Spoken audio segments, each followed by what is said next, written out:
Hi, hello everyone. Welcome back to my channel. I'm Satyapriya Kannan. Today we're going to start episode of greatness. In episode 1, we are going to see about Harland David Sanders, the man we know as Colonel Sanders, wasn't born with a silver spoon, nor did success come knocking early.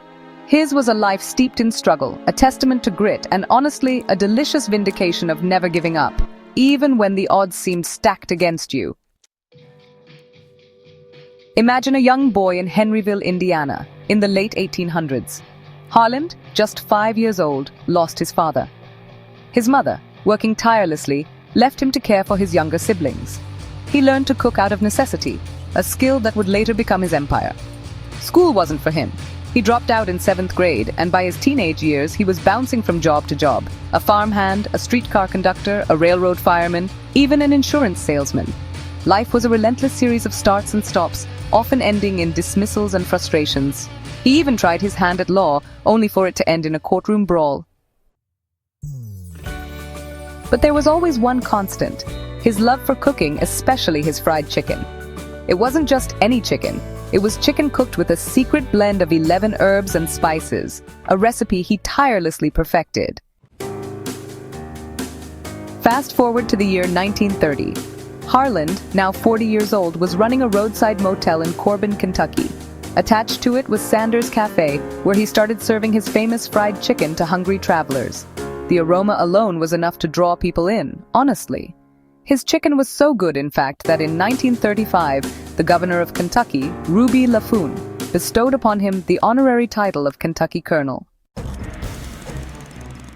He was definitely proud of his chicken, but he wasn't satisfied with how long it took to cook in an iron skillet.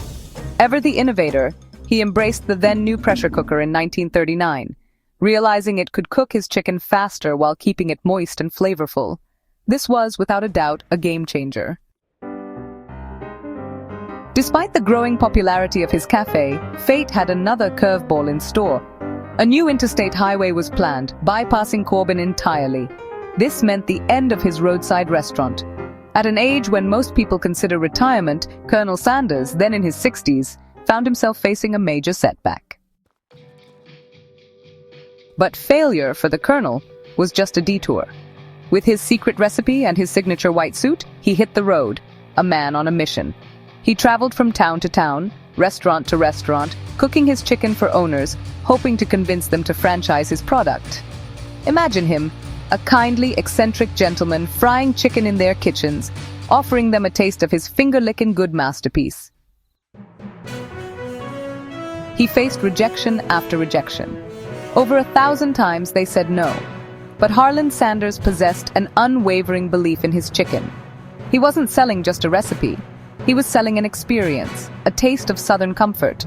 Finally, in 1952, at the age of 62, he sealed his first franchise deal with Pete Harmon in Salt Lake City, Utah. It was Harmon who coined the now famous name, Kentucky Fried Chicken. From that single franchise, the empire began to grow. The Colonel's dedication to quality control was paramount. He insisted that franchisees adhere strictly to his recipe and cooking methods. He became the face of his brand, a recognizable figure whose image represented warmth, tradition, and delicious food. In 1964, with over 600 franchised outlets, the scale of the business became too much for one man. He sold his interest in the company for $2 million to a group of investors, securing a lifetime salary and a seat on the board. Even after selling, he remained the beloved ambassador for KFC, his iconic image forever intertwined with the brand. Colonel Harland Sanders' story is a powerful reminder that age is just a number, that persistence in the face of adversity can lead to extraordinary success, and that sometimes all it takes is a secret recipe and an unbreakable spirit to change the world, one delicious piece of fried chicken at a time.